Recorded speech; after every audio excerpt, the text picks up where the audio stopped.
Guys, Thursday, December 21st, 2017. Here's a terrific article over on newswars.com by Kit Daniels of Infowars.com. Trump re-election odds explode after first-year tax cuts. Reagan enjoyed re-election landslide after freshman year tax reform. After passing major tax cuts in 1981, President Ronald Reagan won re-election in a massive landslide, which hints at President Trump's future. During his freshman year in office, President Reagan signed the Economic Recovery Tax Act of 1981, meant to encourage economic growth through reductions in individual income tax rates. Doesn't that sound familiar? It should, because that was what President Trump's primary objective behind his recently passed tax reform bill. Talk is cheap, of course. The proof will come when Americans begin seeing more money in their paychecks as early as February. The White House stated on Thursday, in addition to tax relief for working families, this bill is about restoring America's economic dominance. While excessive business taxes are unseen by many, everyone feels the effects through higher prices and lower wages.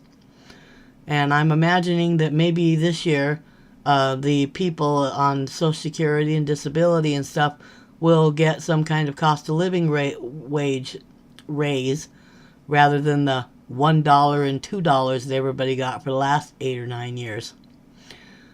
It goes on here to say, by flattening the tax rate for American companies across the board, all businesses, not just the well-connected ones that pay for teams of lawyers and accountants, will be able to invest once more in our country's future. Now, looking back at history, President Reagan won the 1984 re-election by taking 49 of 50 states in a lopsided landslide aided by tax reform. Let's take a look at that glorious map. Beautiful. Look at all that red. I live over there on the left-hand side up there in Oregon, and I always believe that Oregon's a lot redder than the leadership of Oregon is allowing people to see. I think that the only places that are still blue in Oregon is like right downtown Portland in the Multnomah County and down there around Medford, Eugene, where all the anarchists and hippies are at. Everybody else has got some common sense in Oregon, and pretty soon I think we'll see Oregon red again. That's why the anti-Trump left is melting down with seemingly inappropriate anger over the tax cuts. They know subconsciously, if not consciously, that Trump likely secured his re-election. Look at it this way. Trump ran his campaign with a blue-collar platform that Democrats used to campaign on as well. I say used to because Democrats have since abandoned working-class Americans to embrace newly arrived migrants and H-1B workers as their primary voting base. I think Kit Daniels was being rather diplomatic there, and because how that should have read is that Democrats have since abandoned working-class Americans to embrace illegal immigrants, H-1B workers, and Islamic terrorists. I think that pretty much sums it up.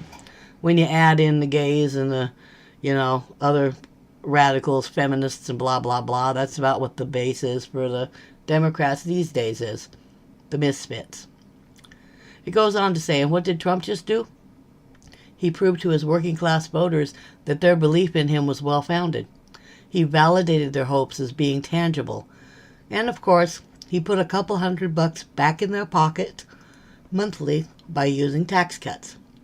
Here's another parallel to Reagan. In the early 80s, the Democrats were still somewhat fractured by the competing wings of the party that existed since the late 60s. Today, the Democratic Party is in even worse shape after Hillary Clinton steered party resources away from state and local chapters to fund her failed presidential bid. Hillary's campaign was grabbing money from the state parties for its own purposes, leaving the states with very little to support down-ballot races. Former DNC Chair Donna Brazile revealed. The Politico story published on May 2, 2016, described the big fundraising vehicle she had launched through the states the summers before, quoting a vow she had made to rebuild the party from the ground up. When our state parties are strong, we win. That's what will happen. Well, we all know that she didn't leave anything else for anybody else to win, and then turned around and blamed the DNC, saying that she had to carry them and fund them because, you know, they didn't do anything for her, remember?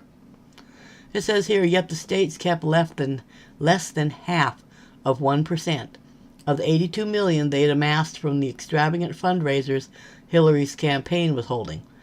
Extravagant fundraisers attended by the rich of the rich. Now there's a Democratic civil war as Brazil and other party leaders try to cut away Clinton's influence before they can even work at fixing that damage. Personally, I think Hillary Clinton and most of those players will probably be in jail or hiding under a rock somewhere by then.